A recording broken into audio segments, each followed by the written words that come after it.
सीता। एक छोटे से गांव में एक गरीब परिवार रहता था। उस परिवार में रामू और उसकी बीवी सीता उसके बेटे चिंटू के साथ रहते थे।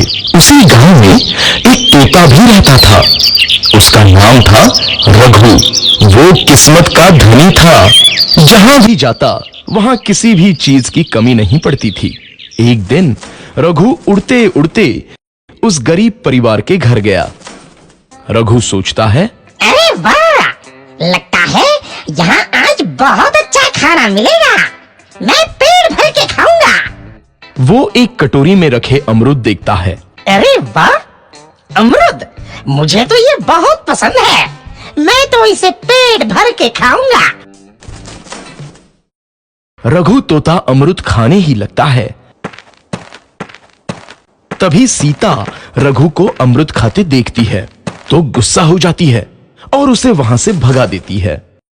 भाग यहाँ से, न जाने कहां से आ जाते हैं। मैं तो परेशान हो गई हूं इनसे।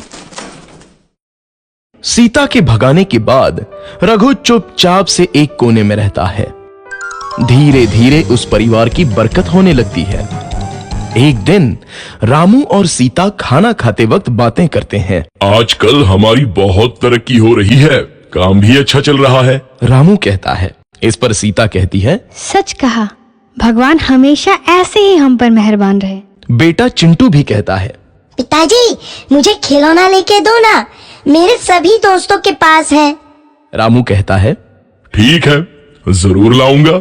सीता कहती है, कितने खुश है सब, मेरे परिवार को किसी की नजर ना लगे। एक तरफ ऐसी बातें होती हैं तो दूसरी तरफ रसोई में रघु तोता भी अमरूद खाते रहता है।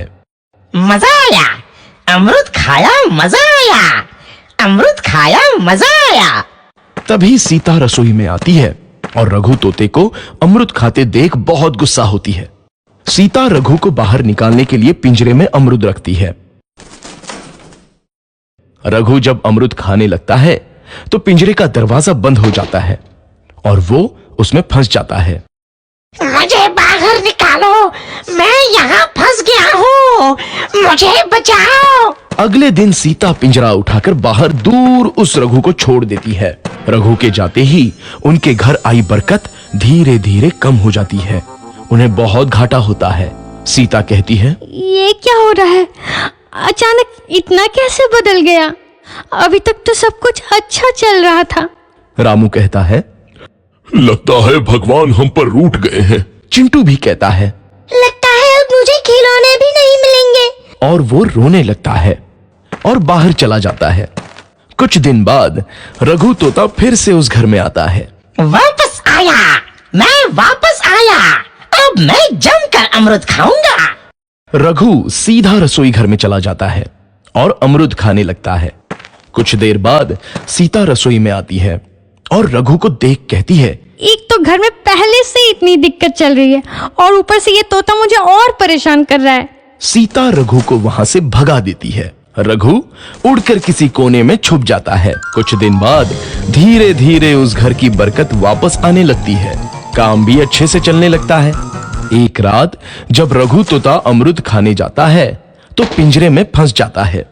ये लोग आखिर चाहते क्या हैं? एक तोते को शांति से अमरूद खाने क्यों नहीं देते? मैं कौन सा चोरी कर रहा हूँ? बस अमरूद ही तो खा रहा हूँ।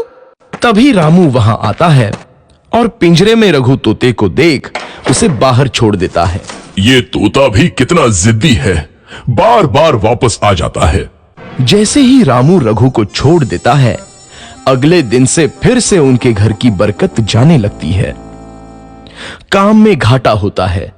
किसी को समझ नहीं आ रहा था कि ऐसा क्यों हो रहा है। रघु तोता घर आता है तो अचानक बरकत आती है और जब रघु तोता को बाहर निकालते हैं तो बरकत चली जाती है। एक दिन सीता रघु तोते के घर आने और बाहर जाने की स्थिति पर नजर रखती है। ये तोता जब भी घर आता है तो घर में बरकत आती है और जैसे ही ये घर से बाहर जाता है तो उसी के साथ बरकत भी चली जाती है।